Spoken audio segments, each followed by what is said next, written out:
So we're going to continue today with our discussion of Chapter 22. Remember, we're talking about this part of the course. We're talking about behavioral responses of taxation. And we talked in Chapter 21 about how labor supply responds to taxation. And then we started Chapter 22 discussing how savings responds to taxation. And we talked about the canonical intertemporal choice model, where people have two periods, working life and retirement, and they decide how to allocate their savings across them. Then we mentioned that that's not the only model of savings, and in fact, there's a lot of evidence for alternative models such as behavioral motivations for savings and precautionary motivations for savings. We then talked about how inflation affects the tax rate. And now I want to come to the main application of this chapter, which is tax incentives for retirement savings. There's a general feeling in the US that we don't save enough. If you go back to your basic macro growth models, one of the key determinants of growth is capital, and what drives capital is savings. And a general feeling is that we as a nation are not achieving our potential because our savings rate is too low. And one way the government addresses that is through offering subsidies to saving for retirement, to making sure that besides Social Security, remember Social Security, if anything, lowers savings. It crowds out savings. The idea is how can we get people to save on their own for their retirement? And we do so through 4 different tools, okay? The first is employer pensions. Pensions are plans your employer provides where essentially they put aside some money and you can then access that when you retire. There's 2 kinds actually of pensions. One kind, the traditional pension is actually defined benefit pension. That is a Social Security, it's an unfunded Social Security-like system where the benefit you get is unrelated to what you put in. The benefit you get is a function of your earnings and how long you've been at the firm and your age. But it's not a function of how much you actually put in. So that's unfunded. Now, government laws, unlike Social Security, where it's a true Ponzi scheme, government laws actually dictate firms are supposed to be putting aside money to pay that when it's due, although some firms don't sufficiently fund it. So it's not really unfunded, but the key thing is it's defined, it's sort of, let's call it sort of quasi-funded. In theory, it's funded. In practice, some firms don't do it. But the main thing is the benefit is not a function of what you saved. It's a function of things like what you earned. Those are going away. There's not many of those left. The main way pensions work today is what's called defined contribution pensions. That's literally your employer says there's money being put aside periodically for you that's going to an account. You can see the account, and you see how it grows. Okay? And that's one kind of pension. And most importantly, the money that your employer puts in these accounts, in these defined contribution accounts, is non-taxable income. So just like when your employer spends on health insurance, you're not taxed on that income. When your employer contributes to your DC account, that is non-taxable income. Now, when you retire and take the money out of the account, you are then taxed on it. So it's not that it avoids taxes, it delays taxes. And we'll come back to this. Very important, yeah. I'm going to get there. It's not. It's different, a critical concept. I'm going to get there in 1 second. So this is, everyone talks about 401ks, but in fact, this is still an important part of the pension landscape. Some employers like MIT, I've got a 401k and I've got a DC plan. Okay? So these are important plans, and they're tax subsidized, not tax avoidant. They're tax subsidized because you do pay taxes, but you don't pay until you actually retire and get the money. That's as opposed to 401ks. A 401k is also, that's the section of the tax code that authorizes it. That is also a defined contribution plan. The difference is you decide how much to put in and what's done with the money. With a DC plan, your employer says, you work at MIT, we're contributing 3% earnings to this account and we're investing it. With a 401k plan, they say, you now are eligible for a 401k plan. You can decide how much of your earnings to set aside and where to invest it in this employer-sponsored tool.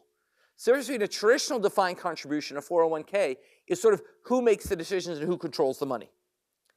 Now, with a 401k, there's a limit. You can only contribute up to about $20,000, okay, into a 401k. And sometimes firms will match those contributions. Sometimes firms will say for the first several thousand, for example, for every dollar you put in, we'll put $1 in. But the bottom line is that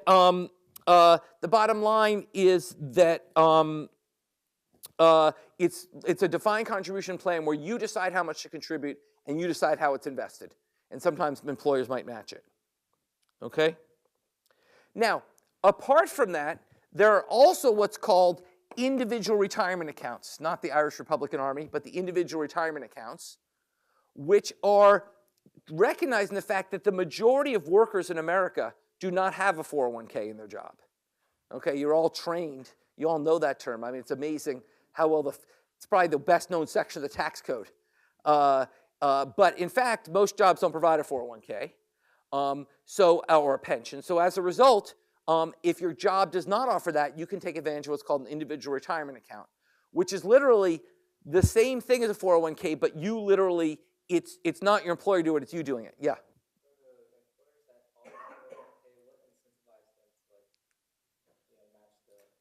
Oh, great question.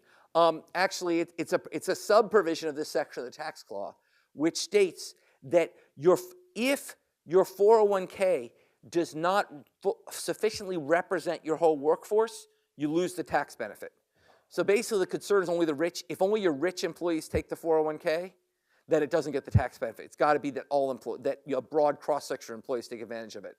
So the match rate, which employers pitch as them being nice, is them making sure that low-income people actually take advantage, that it's not just the executives that take advantage of the 401k, but everyone does. It's a way of bribing people to get in so they don't run afoul of this discrimination provision. Yeah? It sounds like the tax benefits are not noticeably different between the 401k and the IRA. Well, no, I haven't gotten an IRA yet. I haven't talked about the IRA yet. The tax benefits between the 401k and the DC, you mean? No. Okay, I haven't talked about the IRA yet. Yeah? What incentivizes the companies to manage your money well In in the DC? the DC plan? Well, I mean, basically, nothing except they have fiduciary responsibility, so legally they can be sued if they don't. And so I think it's more just kind of that they have a responsibility to do so. So which performs better, a 401k? Like maybe on average, like a DC, they would invest it more smarter or less smart? That's a great question, and there's huge variation between, obviously 401ks are more risky. People generally take more risks than firms do. People are not as necessarily thoughtful about how they invest their own money. We talked about this with Social Security privatization, that people might, but I'm not sure what the average rate of return of a DC for a 401k is. Nick? I don't know if someone already asked this, but what incentivizes employers to match? Oh, that was the question that was just asked. It's basically so that you don't run afoul of non-discrimination provisions by bribing your lower-income employees to participate. Okay? So what an IRA is it's an individual account. First of all, you're only eligible if you're lower middle income. So if your income's below about $100,000, you can take advantage of the IRA. Here's the key thing is IRA. First of all, you contribute up to a certain amount, currently about $6,000. So you contribute up to $6,000 every year. What is an IRA? It's actually just a label for a savings account. Anything in the world can be an IRA. You can have a bank account that's an IRA. You can have gold that's an IRA. You can have stocks that's an IRA. It's just a label you put on a particular form of saving. You say, this chunk of money is my IRA. Once you say that, any money in there is treated like a 401k in the sense that when you put it in, you can deduct it from your taxes if your income's below $100,000. You can deduct it from your taxes, and then when you take it back out, it's taxed. So once again, all these things have the feature that they're not taxed on the way in, they're taxed on the way out, okay? You cannot take money out of your IRA or your 401k until you reach a certain age. It's 59 and a half. So these are retirement plans. You can't access the money till you're 59 and a half. And you have to start taking it out by age 70. So these are not designed to shield your bequest to your kids. So basically, 401ks and IRAs, the idea is basically we're going to let you defer taxation on these accounts, but you have to start taking them out. And we're not letting you get them until 59 and a half, but you have to start taking them out by age 70. There's actually an actuarial schedule that says that has what's called minimum distributions to make sure that you don't just leave it sitting in there until you die to try to make you actually use it while you're still alive. Okay? So that's how an IRA works. Now, in fact, richer people can still use IRAs. You just don't get the tax deduction. Now, you might say, well, why the hell would you? I'll tell you why in a minute. Yeah. Oh, I mean, your kids get your IRA. Your kids get your IRA, so we inherit, my wife inherited her mother's IRA, and now she has to spend it at the rate at which her mother would have had to spend it. So we inherit both her mother's IRA and her mother's schedule at which it has to be spent.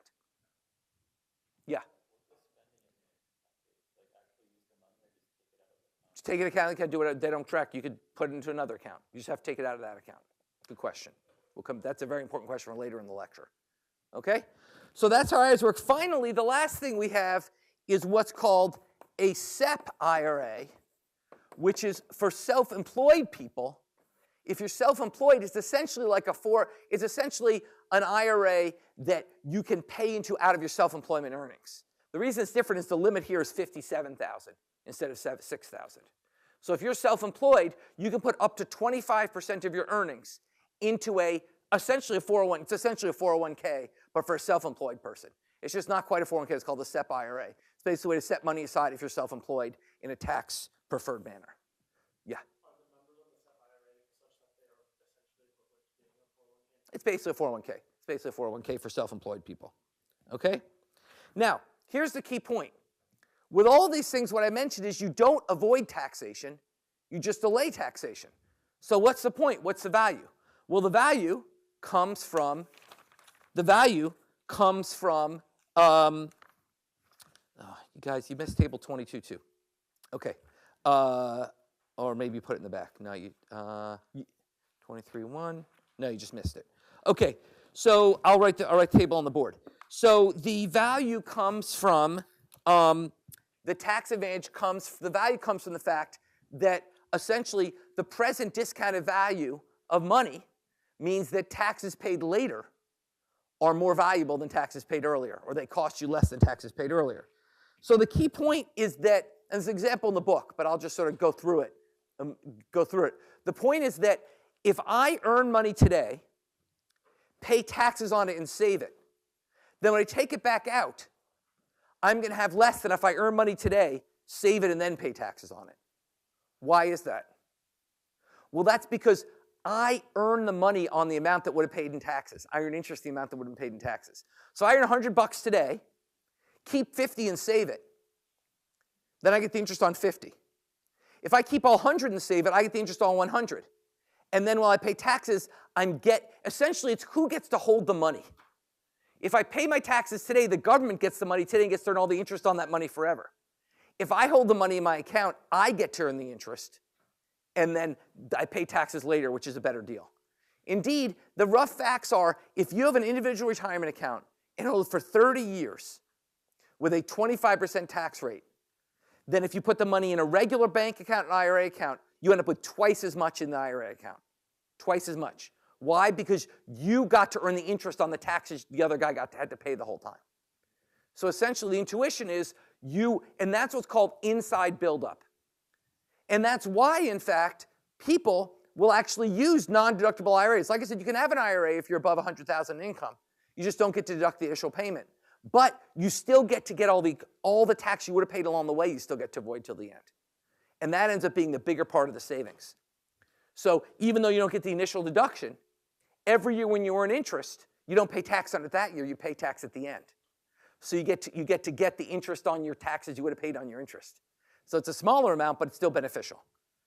And so that's why tax subsidies actually are valuable. Even though you're just avoiding taxation, it's better to avoid taxation because then you get to earn the interest on the money rather than the government earning the interest on the money. Yeah. So once you get sort of, as your wealth increases, you can no longer deduct what you contribute to your IRA, but you can still contribute to your IRA. Yes, exactly. Contribute, and you get the tax break on the accumulated interest along the way. Rather than paying tax every single year, you pay at the end, so you get to hold the money and earn interest along the way. Does that make sense to folks?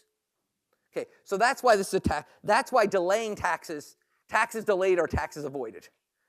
Tax delayed or tax avoided because taxes paid in the future mean that you get to earn the interest along the way rather than the government earning it along the way.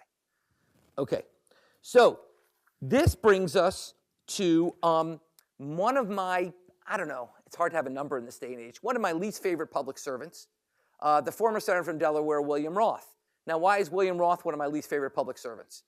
Because William Roth introduced what's called the Roth IRA. Now, what is the Roth IRA? The Roth IRA is the opposite of an IRA. What it is you pay taxes now when you put the money away, but you don't pay taxes when you take it back out. Now, according to the logic I just gave you, that would be kind of stupid, right? Why? I just said the whole advantage of these things is paying taxes in the future, not today. So why would someone find a Roth IRA attractive? Why would someone do that? I'm sure you guys have thought about this. You guys, why would someone do that? Yeah. If you think tax rates are going to go up, it's a way of betting against tax increase. Or if you think your tax rate's going to go up, it's a way of betting against that. So it literally does not promote savings at all. It's just a way to rip off the government. It's just a way, if you think taxes are going to go up. So if you have a regular IRA versus a Roth IRA, all you're doing is saying, well, I'm going to let you choose the one that allows you to bet in which way tax rates are going to go, okay, and lower savings that way, okay? Why did we do this?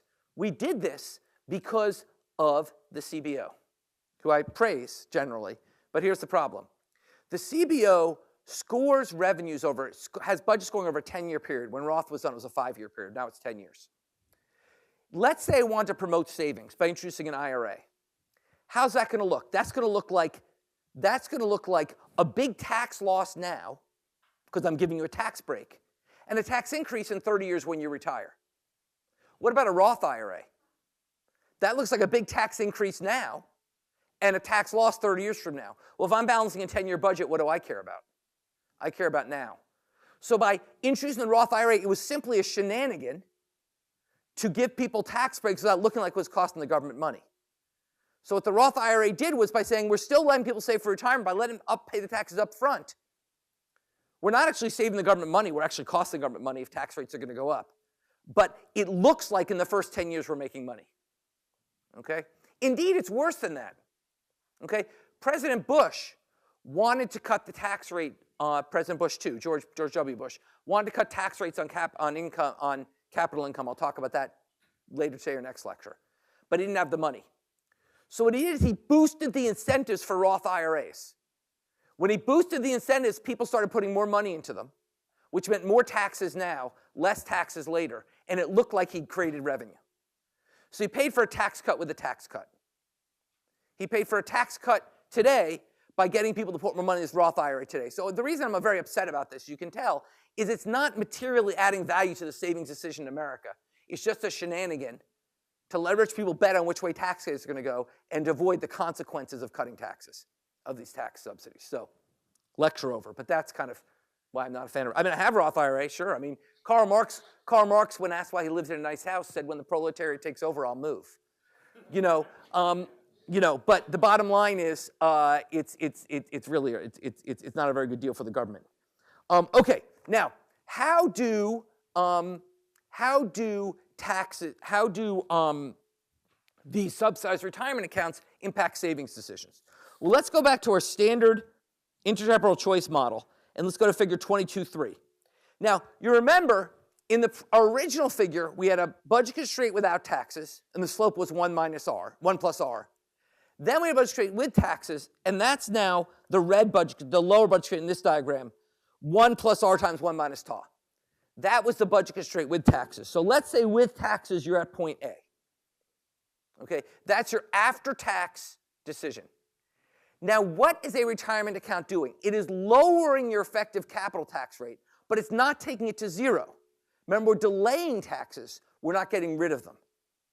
So let's add a term rho. What is rho? Or that's the P. What is rho? Rho is basically the percent by which your tax burden is lowered by delaying when you have to pay taxes. Okay? So rho is some number greater than 0 and less than 1. Okay? Or something greater than 0 and less than 1. So basically, if rho was 1, that would be just we're not taxing you. Then it would just cancel out. Then this new budget constraint would be the same as the original non-tax budget constraint. If rho is less than 1, it's raising the return to savings, but not as much as if we just got rid of taxation. People understand that? Okay, what does that do to saving decisions? Well, once again, we don't know. It depends on whether income or substitution effects dominate. If substitution effects dominate, we are raising the price of first period consumption. Why are we raising the price of first period consumption? Because we're making savings more attractive by tax preferring it. We tax first savings, we raise the price of first consumption, that leads to less first period consumption. That would be like point B. On the other hand, we are making you richer because we are giving you a new tax break. When you're rich, you consume more of everything, including first period consumption, so that forces you the other way. And we said we're going to increase first period consumption. Which one dominates depends on whether substitution or income effects dominate. Okay? So it is uncertain whether tax subsidy retirement savings actually increase retirement savings or not. Now, general economics, we tend to think substitution effects dominate. That's kind of our pattern of being. So generally the assumption would be, look, if you tax subsidy retirement savings, you'll get more of it. That seems like that doesn't seem so strange to say, even though it's theoretically not necessarily correct. It seems not crazy that you would assume that. But you can't stop there. It's more complicated. Because all of the systems I've mentioned, 401ks and IRAs and SEP-IRAs, all have a limit on how much you can put into your retirement account. And that makes the analysis one step more complicated. Let's go to figure 22.4. And let's consider an IRA with a $6,000 limit. What that says is someone who currently saves nothing at point B, they get a higher rate of return to their savings with an IRA than without. The red budget constraint is above the blue budget constraint. But once they've saved $6,000, there is no marginal change. They're back to 1 minus TAW. So the slope of the budget constraint returns to the parallel line it was before. Parallel to the line it was before. Very important to understand this. This is tricky. For the first $6,000 of savings, we've changed the slope. We've made the rate of return to savings higher. But once you're past $6,000, the slope returns to the old slope, but you are richer. You still have $6,000 more dollars. So it's just a parallel shift up to the budget constraint. So up to point C super W2, it's a change in the slope of the budget constraint. To the left of point CW2, it's just a parallel shift up by $6,000, just $6,000 richer, but there's nothing else has changed. You just got $6,000 in. You're not, and I'm sorry, you're not $6,000 rich, $6,000 times the slope of the budget constraint richer. Okay, it's just shifted it up. Okay, questions about that? Well, let's think about what this does, and let's go to one of the more complicated graphs in the book. The next figure 22.5, and we have two people here. We have the low saver and the high saver. We have the grasshopper and the ant. You guys know the old story of the grasshopper and the ant? And the grasshopper is the low saver, the ant's the high saver. The grasshopper is someone who wasn't saving much before this system got introduced. So let's say they were at point A. They were saving $1,000. Okay, they were saving $1,000. What happens to them? Well, they are like the previous graph. They're like the previous case of figure 22.3. There's an income effect and a substitution effect. It's not clear which way it goes. Okay? They are the standard case. We've just changed the marginal rate of return to savings. That is income effect and a substitution effect. It's unclear. But what about the ant? The ant was already saving $7,000. What happens to their savings and why? Well, think about it in terms of working period consumption. What happens to their working period consumption and why? I mean, you see in the graph what the answer is, but what's the intuition? By the way, the fact that the new intercept is that the kink is irrelevant. The point is that the new B is to the right of A, and why? Unambiguously to the right of A, and why? Why is B unambiguously to the right of A in the bottom figure?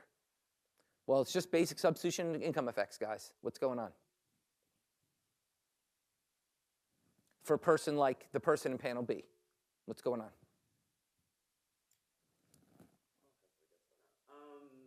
For the $6,000 that they're saving, they have lower consumption. Well, for $6,000 they're saving, they got a tax break, which makes them richer, which has an income effect. Income effect, income effect, okay? An income effect. Income effect makes them richer, which makes them want more first period consumption. There's no substitution effect. The slope hasn't changed for them. They're on the parallel part of the budget constraint. So it's unambiguous for the person who is already saving more than the kink that it lowers their savings. So think about this for a second. We've just put in this big tax break that has an ambiguous effect on some people and an unambiguously negative effect on savings for other people.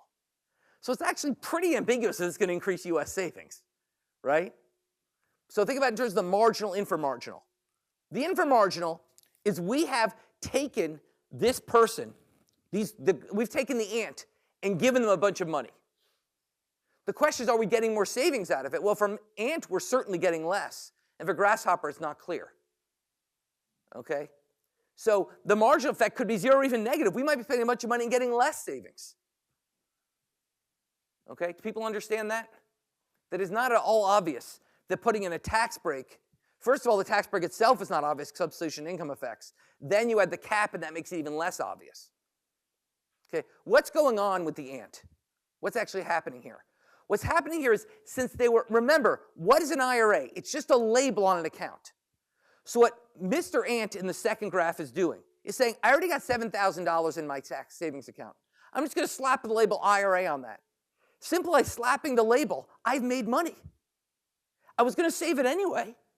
So I've made money by slapping label IRA because now I save it at a lower tax rate, effectively lower tax rate. He's just reshuffled the money from non-IRA savings to IRA savings. So the problem with capped savings incentives plans is for those above the cap, all they do is promote reshuffling of savings that we're going to do anyway into these new accounts. So in this standard intertemporal substitution model, it's highly ambiguous whether a capped retirement substitute will actually increase savings or lower it. Questions about that? Yeah. If he shuffles into IRA, but IRA returns more, will he have the same amount when he retires? He'll have more when he retires. He's richer. That's what caused the income effect, right? He's taking money out of an account that was earning R times 1 minus tau, and he's moved to an account that's earning R times 1 minus tau minus P for the first 6,000. So his first 6,000 of savings is now taxed less. So he's richer. It's a good thing to do for him. Richer now and he's richer in the future. Well, no, he's lifetime richer. He's not richer now. He's lifetime richer. Lifetime richer, yeah. I'm just a little bit confused. The income effect pushes one towards present consumption. Yes. Why is that? Why is that? Because you're richer. When you're richer, you want more of everything. Doesn't that also mean, like, future consumption is also good when you want to consume more future consumption as well? Well, sure. You want more of both. But the point is that the way you can get, just remember if you go back one of the other graphs here, remember when we tax capital, that lowered, regardless of what you did to your first period consumption, it lowered second period consumption. Likewise, when we subsidize capital, it raises second period consumption, even if first period consumption rises. You don't rise it so much that it falls in the second period.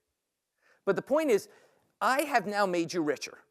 Okay, you want more consumption in the first period and the second period. But remember, the only variable you care about is the first period. The second period drops out, and here's why. Because once you decide in the first period, that's going to feed through to the second period. And when you basically say, I'm richer on more first period consumption, you're not going to take so much more you'll make yourself poor in the second period. You're going to say, I've got money to split. Some of the way to spend that money is by savings less. Not saving so much less that my consumption actually falls in the second period, but I can have it both ways. I consume more in the first period and have more in the second period because I'm getting a benefit. Okay? Because essentially the government is handing this guy at the bottom, the government is handing him a check for a few $1,000s. Okay? What he's going to say is, I'm going to take that check, spend $1,500 now, $1,500 later. His first period consumption's gone up and his second period consumption's gone up, but he's saving less.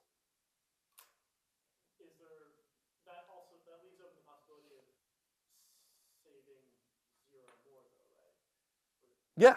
Yeah, he could. No, he's going to save. This person's going to unambiguously save less. It could be the income effect could be 0. He could have no effect. But the bottom line is the way he raises, unless he doesn't care about first period consumption, he's going to consume more in the first period. So let's put it this way: the government has just handed me a check for $3,000. So let me finish. I was saving $7,000 already. The government's just handed me a check for $3,000. Unless I don't care at all about today, I'm not just put that away and have be 10,000 and have 3,000 more in the future and no more today. Say, great, I'm richer. I'll spend some today and some tomorrow. So by spending more today, my savings falls from 7,000 to 6,000, but I've got 3,000, so I'm still better off in both periods. Yeah.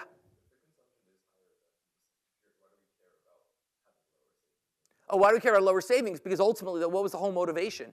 Was that we care about the capital stock. We talked last time. We care about the level of savings in the U.S. Why do we have this subsidy in the first place? If it's just to raise consumption, why are we giving a tax break through retirement? Why don't we just give people checks? And we have a tax subsidy for retirement savings. That's the whole idea, is we're trying to promote savings here. Why are we doing that? If we're not promoting savings, why the hell are we doing this?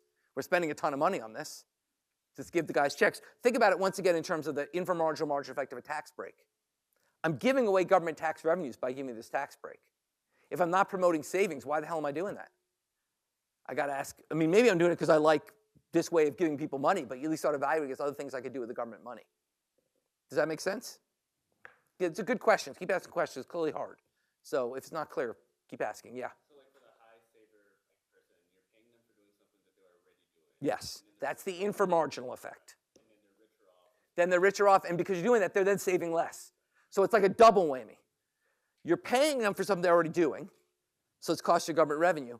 And imagine, think of it this way. Imagine everyone was like the second graph. Imagine we said we're going to give a tax break, but only on the first $100. Everybody saved more than $100. Not true, but imagine they did. Then we'd literally be saying we are giving a tax break to lower savings in America. So we would have a inframarginal effect, which is all the money we would have collected on the first $100, and a negative marginal effect. So it literally would be a self-defeating tax break. We'd be paying money to accomplish less than nothing. Okay, does that make sense? All right, now it gets more complicated. It gets more complicated because I mentioned last time, this is not the only model of savings. Imagine a world where savings is done partly for this reason, but partly for precautionary reasons. Partly because you want to make sure you have money to save if your car breaks down or if you get sick. I will argue, that actually causes IRAs to increase savings more. That offsets the negative effects we were just worried about, and why. If part of the reason people save is they have money for their car breaking down, why does that reduce the reshuffling I just talked about? Yeah. Exactly. Reshuffling means that you're indifferent. But if you have precautionary savings, you're not indifferent. Remember my guy said he took his $7,000 account and slapped an IRA label on it? Well, that is not costless. When he does that, he can't take the money out till he's 59 and a half. So that's not a costless activity. In this simple model, it is a costless activity because people only save for retirement. But in a model where savings for other reasons, then they may not want to simply reshuffle their money. And that is the reason why IRAs might increase it. So that's the reason why the second panel might not be true. Why they might not reshuffle all their money, they might only reshuffle some. So it could increase savings. Yeah. Yeah, for IRA, there's not. For 401k, you can borrow against it. You can actually, but it's at a high interest rate. Actually, and for both of them, you can take it out early as a 10% extra penalty. So there are exceptions. You can take it out early with a 10% penalty, or for 401k, you can borrow against it. So, if there's really dire circumstances, you get a 10% penalty, but in some sense that offsets a lot of the tax benefits of doing it in the first place. So folks don't really want to do that. Okay? So likewise, think about the behavioral model. Remember I said the problem is people don't have self-control with their money. Well, what's the best form of self-control? Having money in a retirement account you can't touch. That's another reason why retirement accounts might be valuable and people might increase savings if you offer them. So the point is, in the standard model, retirement accounts almost certainly don't increase savings, given that most people are actually above these limits, and most rich people are, most people who save. Well, it's not clear. It's ambiguous. But you have these other factors which make retirement accounts more attractive. So what's the answer? Well, the answer was delivered to us in an outstanding study that was done by Raj Chetty at Harvard, looking at a reform in, which Scandinavian country was this? This was, they have great data in Scandinavia, and that's why they do that. In Denmark, okay? So in Denmark, what happened was they had a change in the tax subsidy for savings. So look at figure 22.6, okay? So basically, the tax subsidy to savings fell dramatically for one group and not another group. So basically, in other words, there was like an IRA that was more generous for one group and not another group, and they equalized them. So what that meant was you have a different setup to understand what does that do to savings. What he found was there was a dramatic effect in terms of money in retirement accounts. That when you lowered the tax break for money in retirement accounts, there was less money in retirement accounts. And it was completely offset by savings elsewhere. So all the less money in retirement accounts just became more money elsewhere. Complete reshuffling. That there's no effect on net savings. Okay? That overall, this big tax break wasn't doing anything for savings. Okay? And in general, now that's finding one. Finding two, I'll come back to summary. Finding two was Denmark also set up a new system at the same time, which basically mandated that all Danish people have to contribute 1% of their earnings to a savings account. That change did increase savings. So what's going on here? What's going on here is two very different models of savings for two different populations. For non-savers, behavioral incentives are what matter. So tax breaks don't really affect them.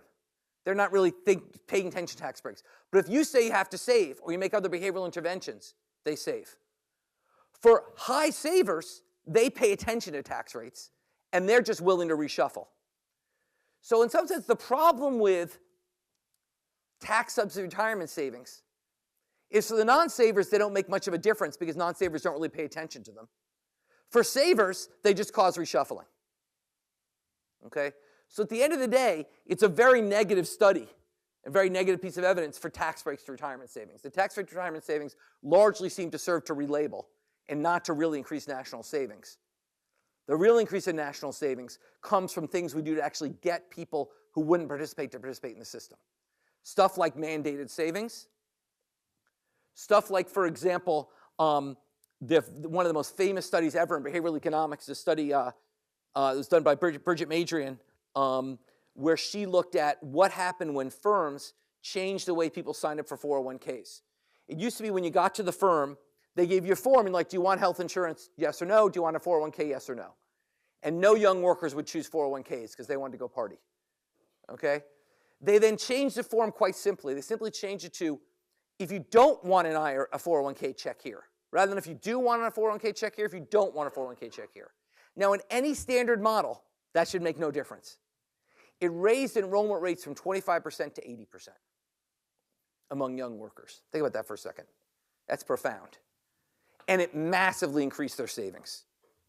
So that basically the idea is, for many people, savings is a passive activity. And if you passively can nudge them to save more, they will. By enrolling them in retirement accounts, by mandating retirement savings. For other people who are high savers, they are largely going to save anyway. And that these tax breaks largely serve to reshuffle their assets. Now, let me just say, I'm stating the conclusion very extremely. There are other studies which suggest that these accounts do increase net savings.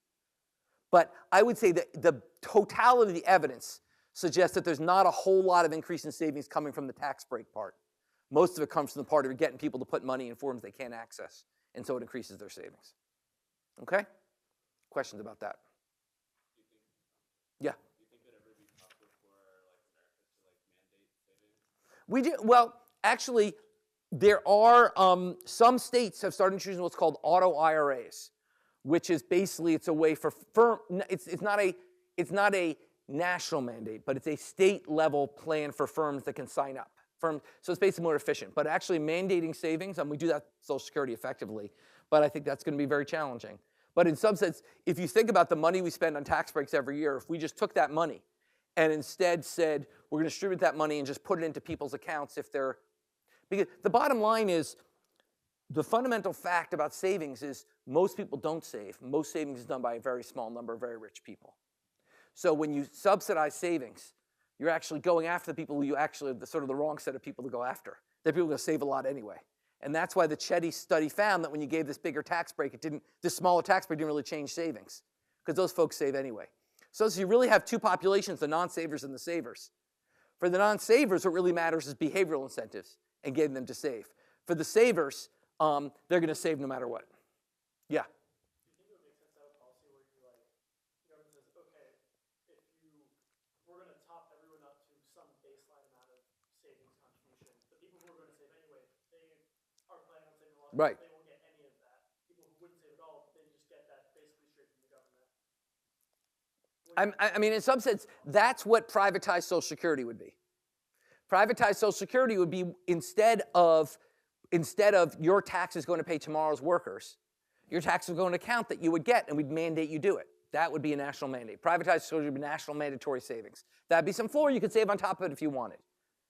Okay? So I guess what I'm saying is the evidence suggests that if we took whatever the amount of money is we spent on tax breaks for savings and instead gave that money to every American in the form of a couple $100s in savings in their account, that would raise savings in America more than with the current system. That seems to be the evidence. Okay? Yeah? If the tax break is not working, then why not remove it? Chapter 9. Look, I think that it's theoretically very attractive that if you get tax break to savings, people will do more of it. And I think that, unfortunately, the evidence has not carried the day. I would say, once again, I'm giving you my interpretation of the evidence. I'm sure other people teach this course in other places which will discount the Chetty study because it's a dead mark and find some study in America which supports the way they don't want to look. I think the totality of evidence supports my view on this. All right? Okay, now, that's chapter 22. Let's go on to chapter 23. Chapter 23 is going to be different in the sense that it's still about behavior responses to taxation. But chapter 21 and 22 are about behavior responses to taxes on flows. How much you earn from labor income, how much you earn in interest. Chapter 23 is about taxes on stocks, not stocks and bonds, but amounts. Taxes on wealth. And that's what we're going to talk about in chapter 23, is things about not just how much you're earning, but taxes that affect your actual level of wealth, as well as taxes that affect the amount of risk you take. So far we've been talking about taxes that affect mean flows, like interest and labor income. We also want to talk about taxes that affect the amount of risk you take. So let's start with that. Let's ask, how does taxing risk impact risk-taking? Well, you might say, well, that's pretty obvious. If you tax how much risk I take, I'm going to take less risk. But in fact, you'd be wrong. And to see why, let's go to table 23.1 for a very famous model back from the 1944, the Domar-Musgrave model.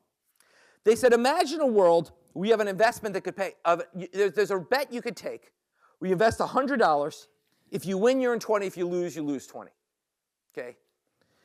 So, and let's imagine there's no taxes. Okay, so you just have a system where you put in your 100, you win 20, you lose 20. Now imagine we put in a tax system, okay, where basically we say, if you win, we're going to tax you, and if you lose, we're going to let you deduct your losses from taxes. So it's a neutral tax in the sense that it's Hague-Simons, right? You win, your consumption opportunities are higher, we'll tax you more. You lose, your consumption opportunities are lower, we'll tax you less. So if you win, that gets added to your taxes. If you lose, it gets subtracted from your taxes. How would that work? Well, if you look at table 23.1, if there's a 50% tax rate, a 50% tax rate if you win, 50% deduction if you lose, then if you win, you keep $10. If you lose $10. Now, here's the key point. With that system, I can completely undo the effect of taxation. How?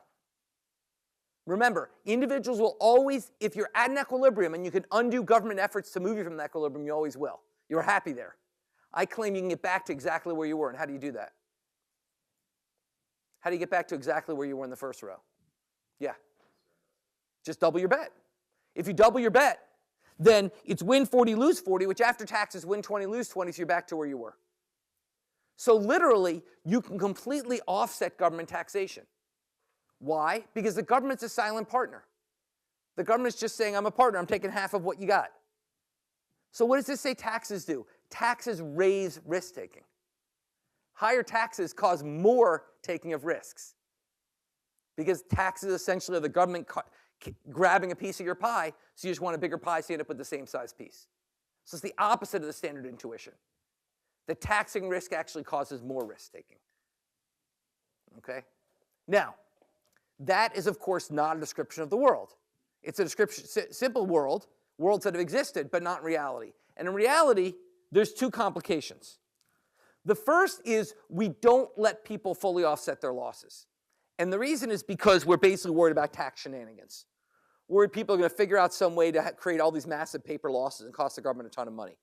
So we generally have what we call a loss offset. So when you have money, when you make income, you're taxed on it no matter what. When you lose income, there's a limit on how much you can deduct on your taxes. So let's imagine a world, if you win, you get taxed at 50%, but if you lose, you don't get any tax break at all. Well, in that world, if you double your bet to $200, it's win 20, lose 40, which is not as good as the first row. So you won't necessarily want to double your bet. So that's one reason why this model might not hold. A second reason is, in America, we have progressive taxation. The richer you are, the more you pay in taxes. What does that mean? That means if you win, you pay in a higher tax bracket. If you lose, you pay in a lower tax bracket.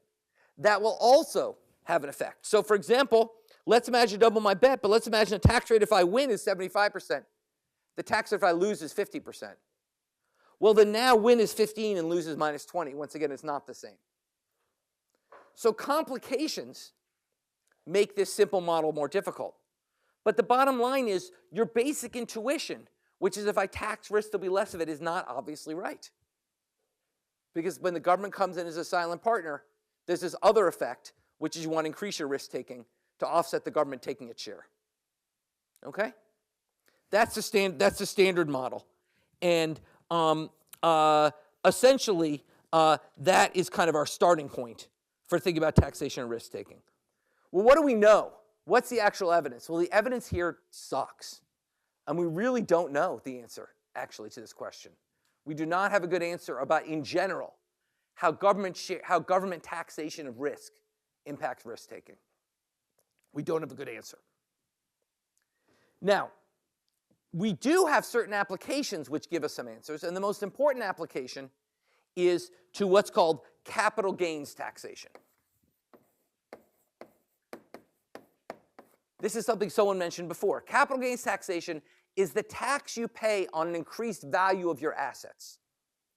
So the way capital gains taxes work is you are taxed on realization. That is, if you invest in something, you pay some price. That's called your basis.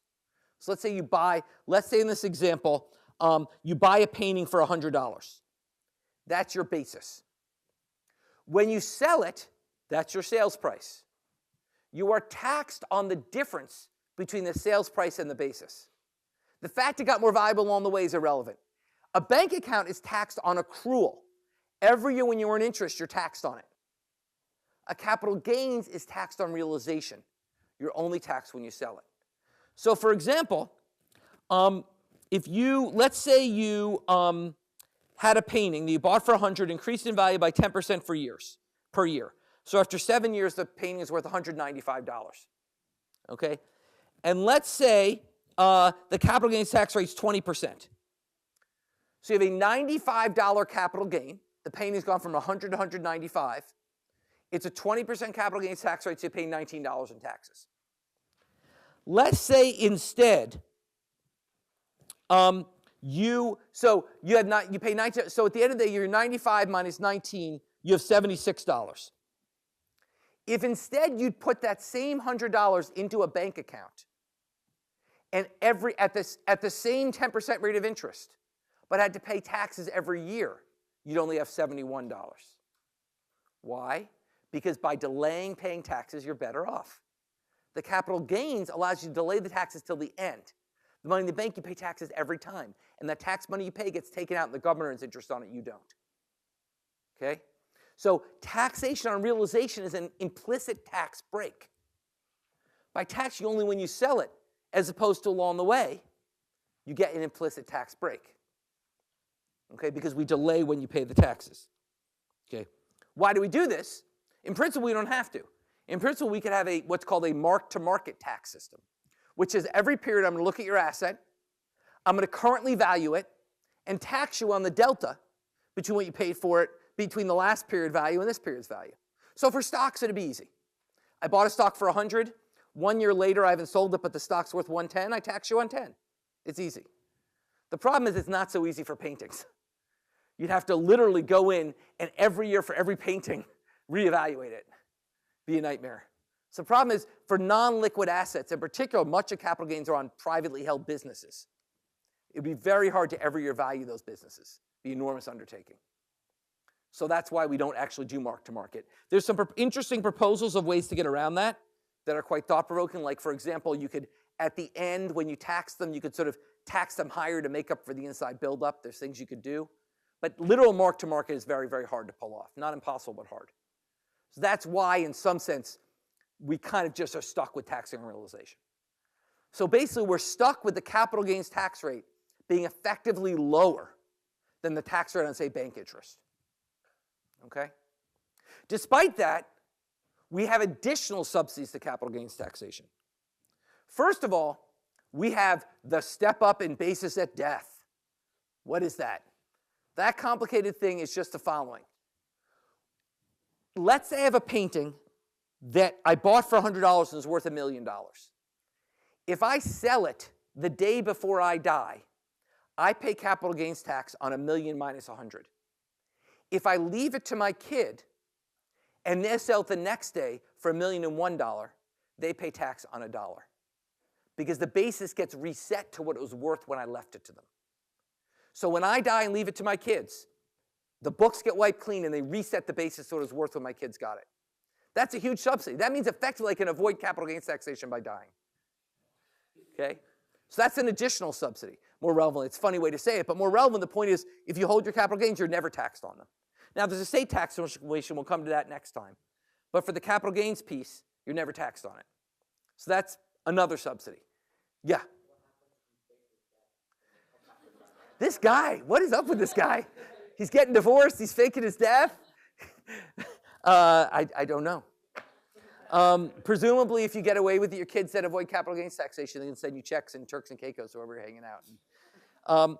Okay, so there's that argument. There's another tax preference to capital gains, which is a lot of capital gains are on housing. A lot of people's biggest assets, their house. So actually, we exclude the first $500,000 of capital gains on your house. So not only do we not tax the realization, we don't actually tax it at all for capital gains less than $500,000. Then there's a third tax subsidy, which is for almost all of U.S. history, except for a brief shining moment for 3 years. We have taxed capital gains at a lower rate than other forms of capital. So right now, if you save in the bank and you're rich, you pay, I think it's 37.5 is the top tax rate. If it's a capital gain, saving capital gains, you pay 20%. So despite the fact it's subsidized by realization, subsidized by step and basis and death, subsidized by housing, the tax rate is also cut largely in half, and almost always has been from, I guess it was 7 years, from not 86 to 93 is the only time in my lifetime the capital gains have been taxed at the same rate as regular income. If you're going to ask why, I'm going to cover that next. The house piece was you're not taxed on your first $500,000 of capital gains on your house. Yeah. That's a good point. I'm taking a shorthand. The capital gains tax break is only applied to assets that are held more than 6 months. So if you sell in the first 6 months, you get all the other benefits, but you don't get the lower rate. Low rate's on what's called long-term capital gains. It's either 6 months or a year, I forget. But that's what most people do. Okay. So basically the point is you're right. But actually I'm going to come back. This is a good point. I should have emphasized this. So you only get the tax rate if you hold on to your assets for at least, I forget if it's 6 months or a year. Okay? So why? Okay, I'm not going to give you a cheap answer of Chapter 9 here. I'm going to actually give you a legitimate answer. Why do we have this system of tax breaks for capital gains? Well, there's really 3 arguments. Okay? The first argument of why we have this is inflation. Which is, look, I said that you sold that painting for $195 7 years later, but what if prices were going up 10% a year as well? Then you're no richer. Yeah, you sold $195, but Skittles now cost $1.95 a bag, so you're no richer. And so we should address that. This is a terrible argument for two reasons. First of all, if you're worried about inflation, there's an easy way to fix that, which is just index the prices. We've done it with tax brackets. No reason we couldn't do it with asset values. Okay? The second is this same problem applies to other forms of capital taxation as too. We talked about why it screws up the returns to savings in Chapter 22. So why, if it's a problem, why do we feel like we have to cut the capital gains tax rate but not those other tax rates if we're really worried about inflation? So this is a weak argument. Strikeout. Two. Okay? Two, that there's improved efficiency of capital allocation. And this is a legitimate argument, an interesting one. Because we can only tax capital gains on realization, the longer you hold them, the better you are. And actually, because we only cut the tax rate if you held it for a year, the longer, at least you want to hold it for that long. And even beyond, you want to keep holding it. What does that mean? That means people might pass up efficient investment opportunities because they are locked in on their capital gains. So let's say you're someone who's got a painting that's gone way up in value. Okay, you're 75, got a painting that's gone up millions in value, and you got this great investment opportunity. But if you sell your painting to invest, you got to pay 20% taxes. If you wait till you die, you pay nothing. Unless that investment opportunity is really, really good, I'm not going to take it. So this is going to lock me into old investments and make me unwilling to sell my assets. And it's inherent. It's inherent in the fact that we tax on realization. There's an inherent bias towards lock-in. And that basically people will not efficiently invest their assets. Okay? That's a legit argument. A good point. The third argument is also legitimate and a good point, which is that lower capital gains encourages entrepreneurship.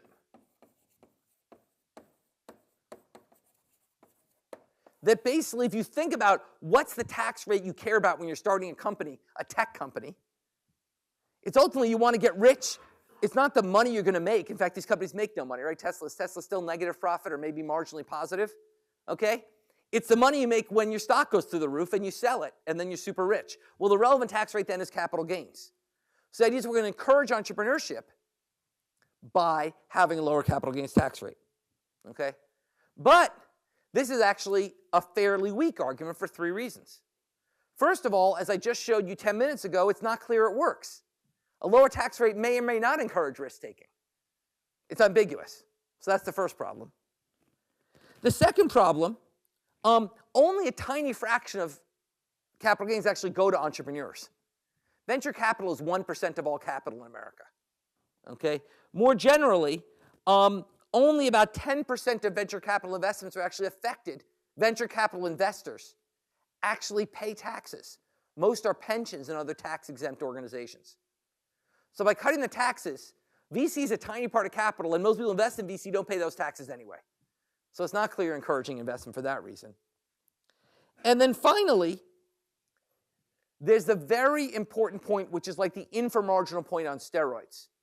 Remember I said the inframarginal point is we spend a lot of money rewarding activity that already happened in order to encourage an activity that's going to happen. Well, this is even worse because we're not, so that would say, the idea of the inframarginal margin argument is maybe I would have made that investment anyway. So let's say it's a capital gains of 40 versus 20. And you say by cutting it to 20, I'll encourage the investment. Well, first of all, what is the investment anyway? Then you just wasted that money. But what else? You've also cut the tax rate in half on all past investments. Now, you're clearly not encouraging anything there, okay? But you've given a huge tax break. So it's a double inframarginal effect. It's the inframarginal effect we learned before, plus an extra piece, which is a tax break to all the past investments. Okay? That doesn't encourage investment. Let me put it another way. Here's the way I like to think about it. And my mentor, Larry Summers, proposed this in 1987. I quite like this. Imagine I announced I was going to capital gains tax cut starting on all investment made starting tomorrow. on all investments made starting tomorrow, give a capital. That would have exactly the same effect of encouraging entrepreneurship, but would not give away a ton of money to people who already invested in the past. That would never fly in Washington. Okay, and the reason it would fly is because this isn't the real reason that people like lower capital gains tax cuts. It's because when you cut capital gains, you give a break to old capital as well as new capital. And that's an important that's why I say it's the inframarginal effect on steroids. It's not just rewarding investment that would have happened anyway. You're rewarding past investments by definition happened anyway. Okay? And that is why so once again, it's not that it's not encouraging entrepreneurship. I'm not saying that this effect is zero. I'm saying the inframarginal effect is massive compared to the potential marginal effect. Yeah? Is it necessarily true that you'd see the same level of encouraged entrepreneurship? Because don't you avoid some of the lock-in issues by cutting it? Excellent point. You wouldn't get this. You would get encouraged entrepreneurship. You wouldn't get this. Now the question is, so this is a separate point. So you would if you didn't unlock the past capital gains, you wouldn't get this. That's a great point. You would get this. That's why I'm saying this is the most legitimate of the arguments. Okay, this is the one I respect the most. Because this one, I think, it's a weak argument and the evidence is unclear. This one, I think you just fix many other ways. This one's a legit argument. And the only way to get out of this is with a lower rate. Yeah? So number two, if you could mark to market, Yeah. it would be even more efficient. Mark to market, then this would go away. And we clearly shouldn't give a capital gains tax break. Yeah, if you can mark to market. Now, on the other hand, if you mark to market, you'd lose the benefit of taxing realization. So then capital gains taxes, let's say we just tomorrow mark to market. Okay, well, capital gains taxes would go up. Now, you then say, well, we should maybe raise them even more because you lose this argument, but that seems like a double whammy. You'd already be raising capital gains tax if you could mark to market. Okay, other questions? Okay. To the argument that like lower tax rates means more money in the economy, which means like What we always say to that is we're assuming a full employment economy in all of these discussions. We're not doing macro. Now, if you want to take that argument, that's great.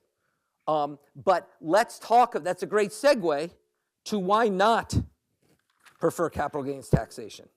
Okay? Well, here's why not. In 2017, capital gains accounted for 2/3 of the incomes of the top 0.01% of households. People whose income above $50 million. 2/3 of their income was capital gains. For the bottom 80% of households, capital gains are 5% of their income. Okay? Here's another way to put it. The top 0.1% of taxpayers pay the same amount of capital gains taxes as the bottom 99% of capital gains taxpayers. It's an incredibly progressive tax. So the reason why we wouldn't necessarily want to favor capital gains, if we go back to our optimal income tax discussion, you're trading off efficiency against redistribution. You're getting a lot of distribution from this tax. Moreover, that's why it doesn't help these arguments that Trump made for his tax cuts in 2017 boosting the economy. Doesn't work. It boosts the stock market, but it's going to people who just save money anyway. All the money's going to people who aren't consuming it on the margin. They're just saving it. The people, remember, if we want to boost the economy, get money in the hands of poor people, they spend it. Getting money in the hands of the rich people doesn't boost the economy, it just boosts their bank accounts. You boost the economy getting money in the hands of poor people. So the main argument for raising capital gains taxes is that it's very progressive. Okay? The second argument, it goes back to Chapter 18, which it moves us back to the Haig-Simons principle of a broad base with a low rate. There's 2 points here. One is the higher we raise the rate on capital gains, the more revenues we'll have, the lower the rate can be. That's a small argument. Capital gains revenues lost aren't that large. The bigger point's the following. It's the idea of tax wedges, which is by taxing capital gains at a lower rate than other income, you create jobs for an army of lawyers. Remember, lawyers are just deadweight loss. Okay? Create jobs for an army of lawyers to figure out how to recategorize income as capital gains.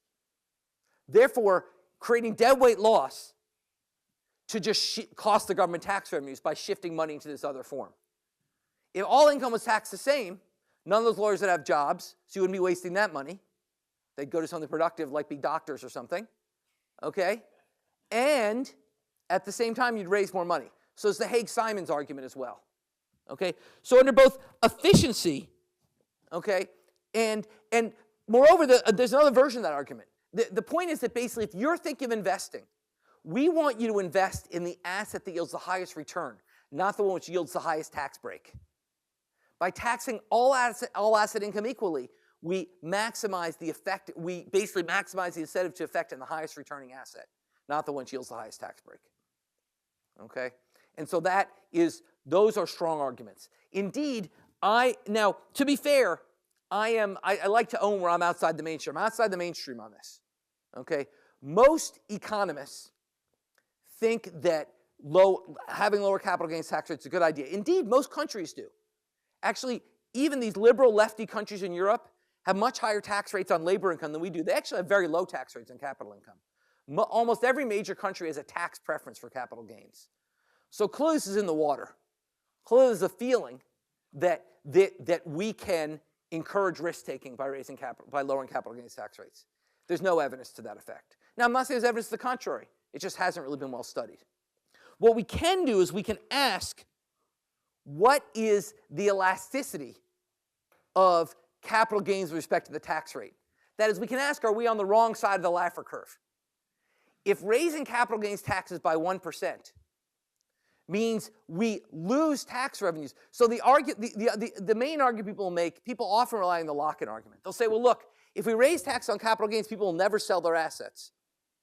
And we'll actually lose money. There could be a Laffer effect here, right? Imagine if I raise tax by 1% and people decrease their sales by more than 1%. Then actually we could lose money by raising capital gains tax rates. So there's actually a wonderful study of that, and that's illustrated in figure 23.2, okay, which is from a study where they looked at variation across states in capital gains tax rates. And this is a graph of the regression coefficients of what we call an event study. So how do we read this table? So first of all, the green line is the regression estimates. The bars are the standard error bars. Remember, statistical evidence is only as valuable as it is reliable. Okay? Lots of people can come up with an estimate and say this did this. But unless they're statistically reliably, it's useless. So what those error bars are telling you is how reliable is the estimate. What you see is, if you look to the left of period 0, you get an estimate of 0. That is, what that's saying is that future capital gains tax cuts, which people don't know about, don't affect behavior today. That's good. You should want that. That's just what we call a specification check.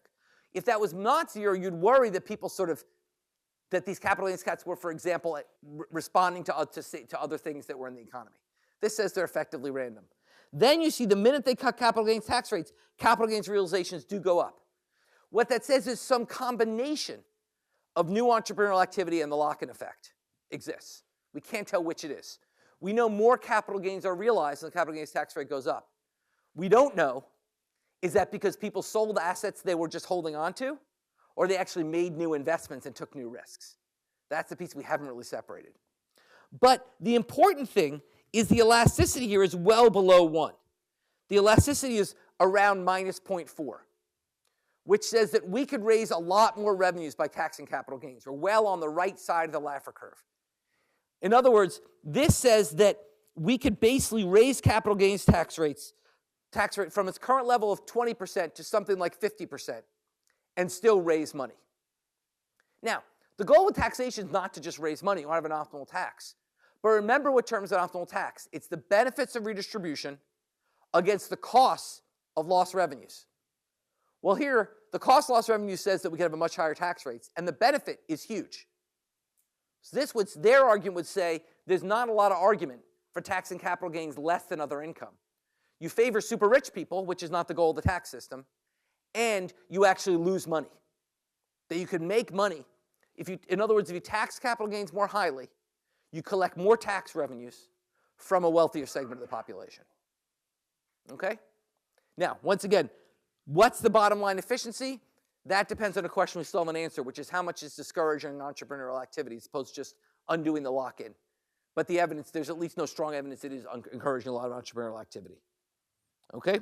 So that's kind of that's the first sort of thing we want to cover in this chapter. Why don't I stop a little early rather than going on to the next part, because I'm going to get into the next part. I'm going to get into the estate tax, which is a complicated topic, and I want to do that all at once. So I'm just going to stop a little early.